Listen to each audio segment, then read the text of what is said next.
యాదాద్రి భువనగిరి జిల్లాలో భూభారతిపై అవగాహన సదస్సు నిర్వహిస్తోంది సర్కార్. Revenue minister Ponguleti, MP Chamala, ఎమ్మెల్యేలు సదస్సుకు అటెండ్ అయ్యారు. రైతుల భూ సమస్యలు తీర్చేందుకు కొత్త పోర్టల్ తీసుకొచ్చామన్నారు నేతలు.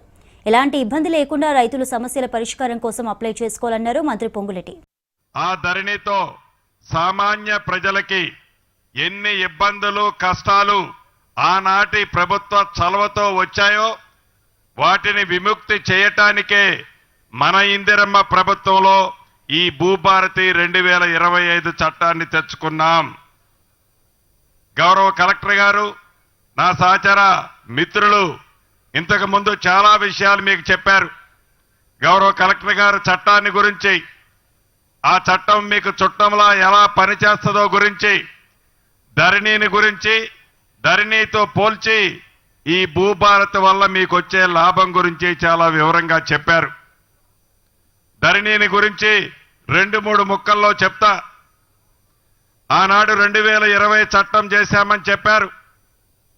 ఏదైనా ఒక చట్టం చేస్తే అది ప్రజల కోరుకునే చట్టమై ఉండాలి, ప్రజలకు ఉపయోగకరమైనదై ఉండాలి, ప్రజలకు మేలు చేసిందై ఉండాలి, ప్రజలకి పూర్తిగా భద్రత కల్పించే చట్టమై ఉండాలి. కానీ ఆ చట్టాన్ని ఆనాటి ప్రభుత్వాలు అలా చేయలే. కేవలం వారి గొప్పతనం కోసం, వారి స్వార్థం కోసం, వారి లాభం కోసం 4 గోడల మధ్య నలుగురు వ్యక్తులు 4 రోజుల్లో చట్టాన్ని చేసి నువ్వు ఎట్లా చేస్తావో చావని బెనం మీద ఆనాడు రుద్దారు. ధరణిని అమలు చేసే నాడు మీరందరూ అనుభవించారు. భూములున్నాయి, బిడ్డకి పెళ్లి చేయాలన్నా, కొడుకుని చదివించుకోవాలన్నా, ఇంటి ఆవిడకు జబ్బు చేస్తే వైద్యం కోసమైనా ఒక 5 లక్షలో 10 లక్షలో డబ్బులు కావాలి అంటే ఆ ఉన్న భూమిలో ఒక 5 కుంటలు అమ్మాలి అంటే ఆ ధరణి పుణ్యమా అంటూ 100 రోజులు రిజిస్ట్రేషన్లే ఆనాడు జరగల. ప్రజలందరూ గగ్గోలు పెట్టారు, వారి ఆవేదన వెల్లబుచ్చారు.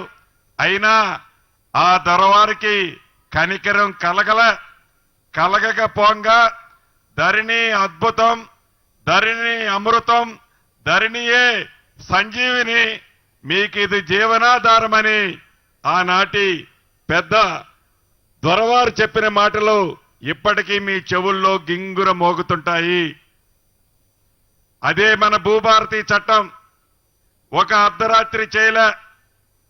ఇందిరమ్మ రాజ్యం వచ్చిన తర్వాత గౌరవ ముఖ్యమంత్రి రేవంత్ రెడ్డి గారి నాయకత్వంలోని మన ఇందిరమ్మ ప్రభుత్వం ఈ చట్టాన్ని చేయటానికి ముందు ప్రజల కష్టాలు ఏమున్నాయో తక్షణం ఆ కష్టాలు ఏమి తీర్చగలుగుతామో అని దాని మీద పూర్తిగా విచారించి ఒక కమిటీని వేసి ఆ కమిటీస్ ఇచ్చిన ప్రతి సూచనని అమల్లోకి తెచ్చి ఈ భూభారతి చట్టాన్ని తేటానికి ముందు అనేక ప్రాంతాలలో అన్ని జిల్లా కలెక్టర్లో మీ అందరి సూచనలు రాష్ట్ర వ్యాప్తంగా తీసుకొని చివరికి ప్రతిపక్షం వాళ్ళు చెప్పిన సూచనలు మంచివైతే వాటిని కూడా క్రోడీకరించి దేశవ్యాప్తంగా 18 రాష్ట్రాలలో అక్కడున్న రెవెన్యూ చట్టాన్ని క్షుణ్ణంగా చదివి దాంట్లో మంచి వాటినన్నిటినీ మన ఈ భూభారత చట్టంలో పెట్టి ఒక అద్భుతమైన చట్టాన్ని తయారు చేసి పబ్లిక్ డొమైన్ లో తయారు చేసిన చట్టాన్ని 60 రోజులు ఉంచిన తర్వాత అసెంబ్లీలో ఈ చట్టాన్ని పెట్టడం జరిగింది.